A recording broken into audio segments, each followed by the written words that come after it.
Nesse ano, o tema da campanha da Fraternidade Ecumênica é Fraternidade e Diálogo, Compromisso de Amor. E o lema Cristo é a nossa paz, do que era dividido, fez uma unidade, extraído da carta de São Paulo aos Efésios, capítulo 2, versículo 14. E aí, gente, como estamos utilizando aí o diálogo para promover a fraternidade e a paz, hein? Sobre esse assunto, vamos falar agora com o padre Patrick Samuel Batista, ele que é secretário executivo de campanhas da CNBB, já está aqui conosco de maneira online aqui. Seja bem-vindo, padre Patrick, bom dia para o senhor. Bom dia, Marina, bom dia a todos os nossos telespectadores, é uma alegria estar aqui com vocês nesse Santo Café, né? Isso, maravilha. E para falar de um assunto tão importante, né, padre? Eu queria que o senhor contasse para a gente, começando aí falando o porquê da campanha da Fraternidade Ecumênica. Então, a campanha da Fraternidade é uma ação evangelizadora assim, bem sucedida da Igreja no Brasil, e desde 1964 ela inicia processos de solidariedade, de transformação da realidade à luz da Palavra de Deus. No caminho de preparação para a celebração do jubileu dos 2000 anos do nascimento de Nosso Senhor Jesus Cristo, no ano 2000, a CNBB, por meio da Assembleia Geral, ela então decidiu realizar a campanha da fraternidade de forma ecumênica. Isso aconteceu pela primeira vez no ano 2000, onde o tema foi Novo Milênio Sem Exclusões. E desde então, a cada 5 anos, uma edição da campanha da fraternidade ecumênica nos é proposta, a fim de que nós possamos dar esse testemunho de unidade, apesar da diversidade, das formas diferentes de compreender algumas questões em torno da fé. Então, a campanha da Fraternidade Ecumênica é essa bela iniciativa que possibilita o testemunho da unidade na diversidade, que promove a fraternidade, sem dizer ainda que é um eco também daquilo que o Concílio Vaticano II insistiu conosco também, para que nós possamos dialogar com todos os homens e mulheres de boa vontade. Maravilha, padre Patrick. Agora, o diálogo, ele tem sido realmente uma das grandes dificuldades aí da atualidade? Sem sombra de dúvidas, Marina, quando nós olhamos assim o cenário do tempo presente, nós percebemos aí diversas situações de polarizações, ódios, algumas radicalizações.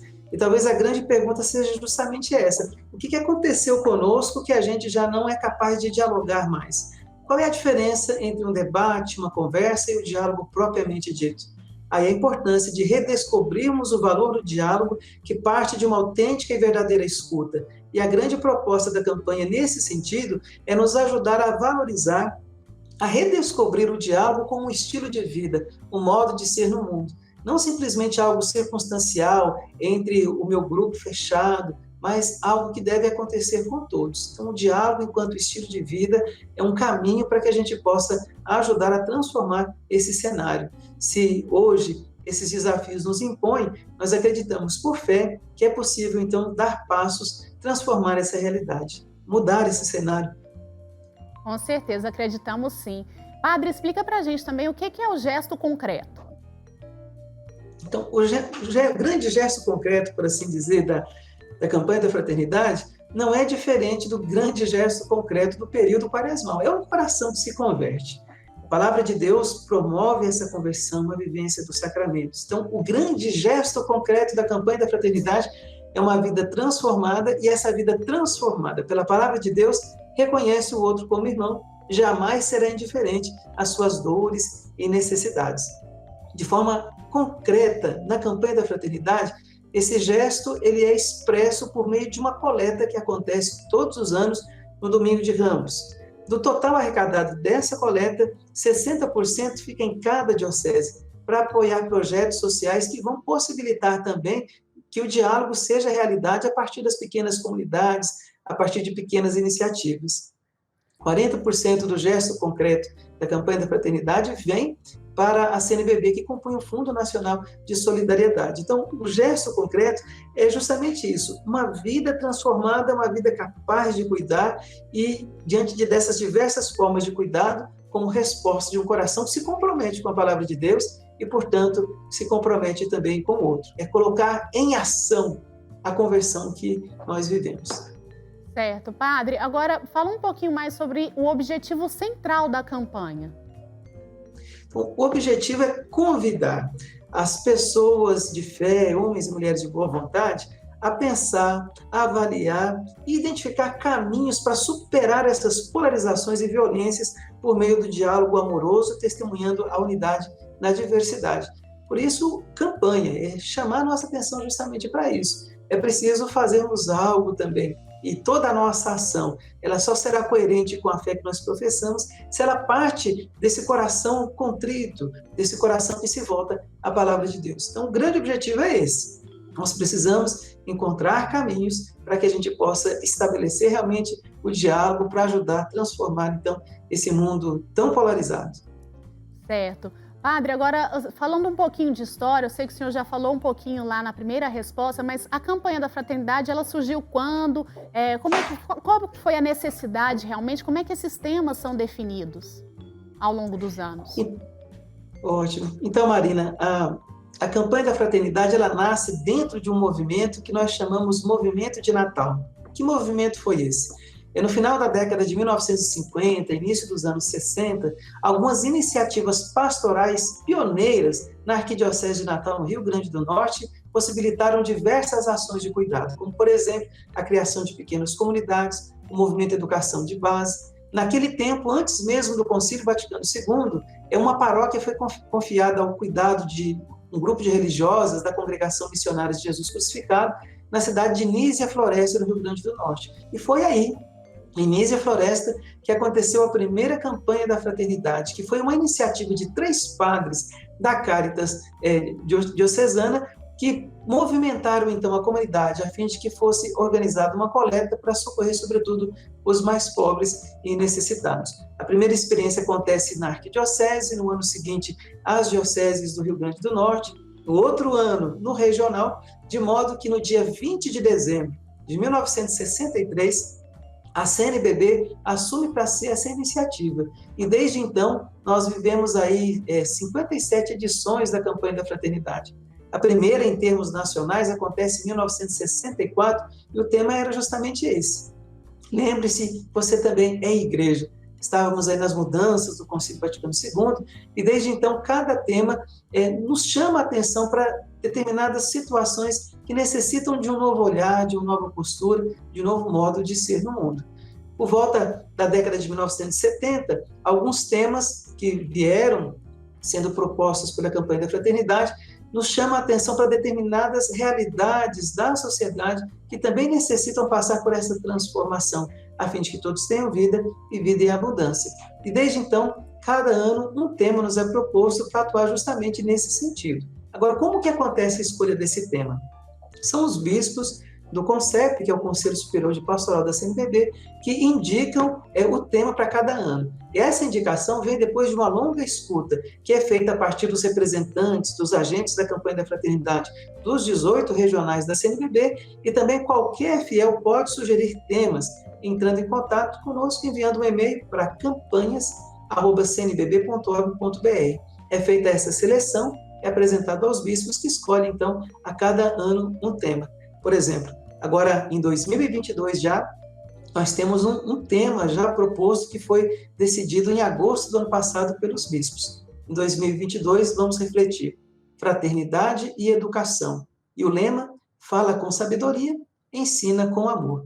Então, sem sombra de dúvidas, a campanha da fraternidade nos ajuda, então, a colocar o amor a serviço da vida. É o amor organizado a serviço da vida plena e da vida plena para todos. E desde 1970, com São Paulo VI, todos os anos, o Santo Padre envia uma mensagem nos confirmando no caminho da vivência da campanha da fraternidade. Então, vale a pena a gente conhecer, bater um papo, né, como a gente diz lá em Minas Gerais, uma prosa, né, com um santo café, para a gente conhecer a campanha da fraternidade. É importante, sim, são temas sempre muito importantes, né, realmente aí que fazem diferença na vida de todos os fiéis, com certeza.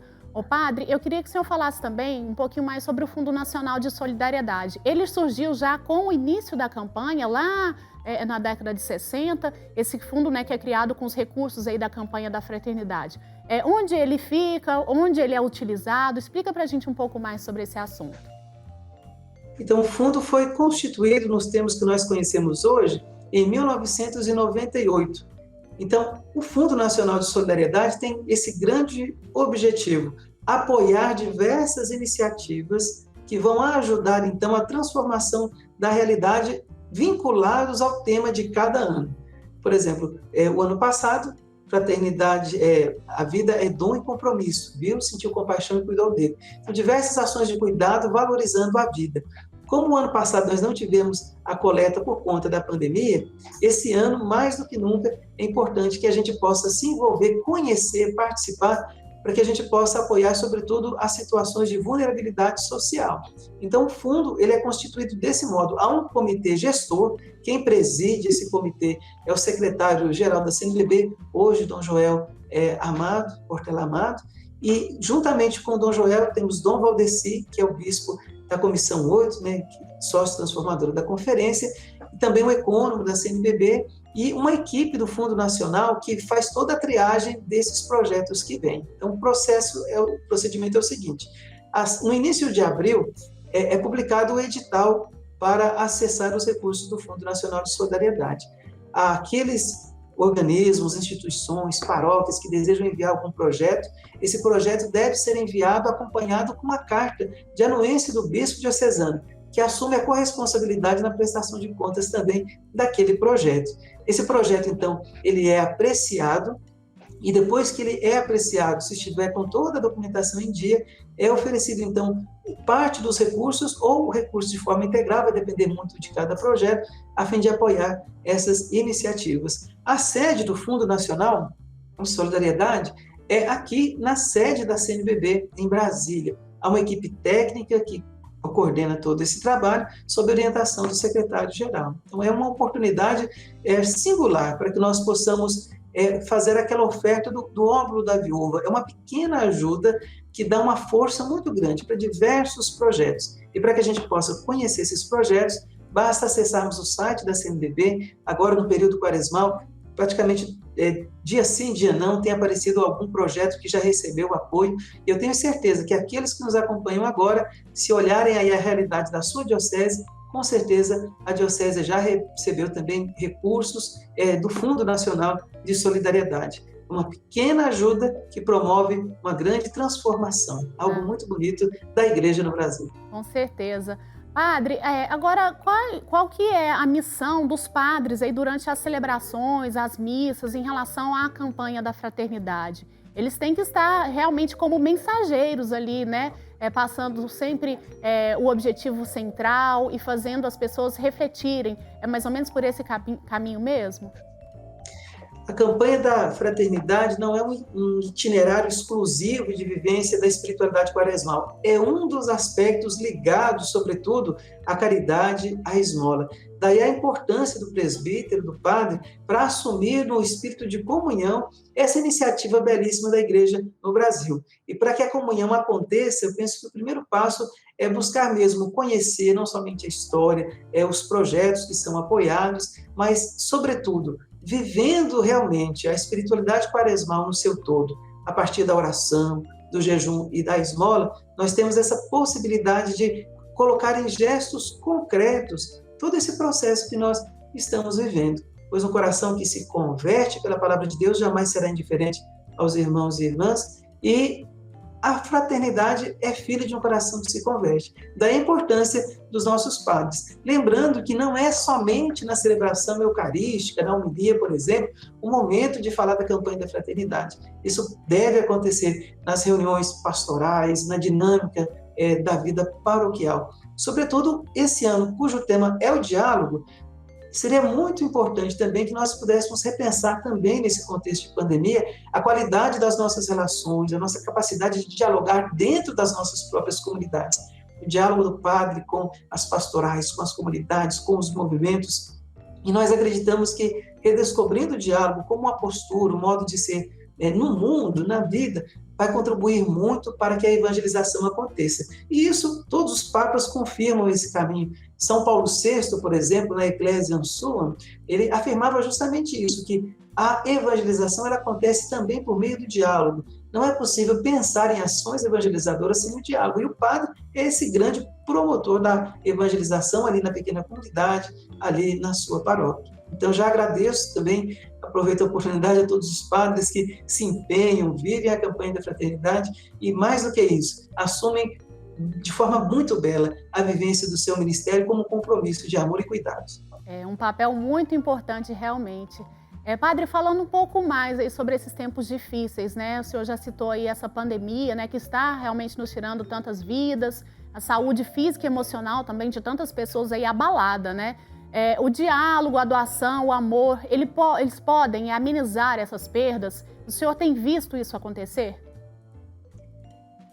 Eu penso que, mais do que amenizar, ele pode transformar e ressignificar essas perdas. Sobretudo diante desse cenário de morte de tantas pessoas, vale a pena reforçar e relembrar que pessoas não são peça de reposição, são seres que nós temos afeto, sentimento. Então, uma vida que se vai, já nosso coração parte junto, parece que falta o chão sobre os nossos pés, parece que a gente vai junto com a pessoa. Daí a importância da fé e do amor e da solidariedade, que nos ajudam a ressignificar também essas perdas, esses sentimentos que vão povoando o nosso coração, no horizonte da fé, do amor e da solidariedade. Daí a importância de termos essa certeza de que Deus está conosco. Como dizia o Papa Francisco, que agora dia 27 de março vai fazer um ano, nós estamos aí no auge da tempestade, no auge da tormenta, mas o Senhor está conosco. Ele habita o barco que é a igreja, que é a sua casa, que é a nossa família, que são os nossos corações. E onde o Senhor está presente, nós temos certeza de que um novo dia virá. A morte não é a palavra definitiva. Nós cremos no Senhor ressuscitado. A sua vida, paixão, morte e ressurreição garantem para nós uma vida que vai além dessa que os nossos olhos contemplam, mas que é preciso, sim, cuidar da vida como dom e compromisso, sobretudo nesses tempos de pandemia. E talvez aqui, Marina, a oração de São Francisco de Assis nos ajuda a colocar tudo isso em prática. Esse amor, essa doação, essa capacidade de dialogar, quando São Francisco nos ensina a elevar o coração ao céu, dizendo: Senhor, fazei de mim instrumento de vossa paz. Onde houver ódio, que eu leve o amor. Onde houver ofensa, que eu leve o perdão. Onde houver discórdia, que eu leve a união. Onde houver dúvida, que eu leve a fé. Onde houver erro, que eu leve a verdade. Desespero, que eu leve a esperança. Onde houver tristeza, que eu leve a alegria. Onde houver trevas, que eu leve a luz. Ó Mestre, acho fantástica, é linda essa parte. Fazer que eu procure mais. Consolar que ser consolado, mais compreender que ser compreendido, mais amar que ser amado. Pois é dando que se recebe, perdoando que se é perdoado, é morrendo que se vive para a vida eterna. Amém. E, para terminar, não se esqueça, não está no caminho errado quem tem o coração no lugar certo.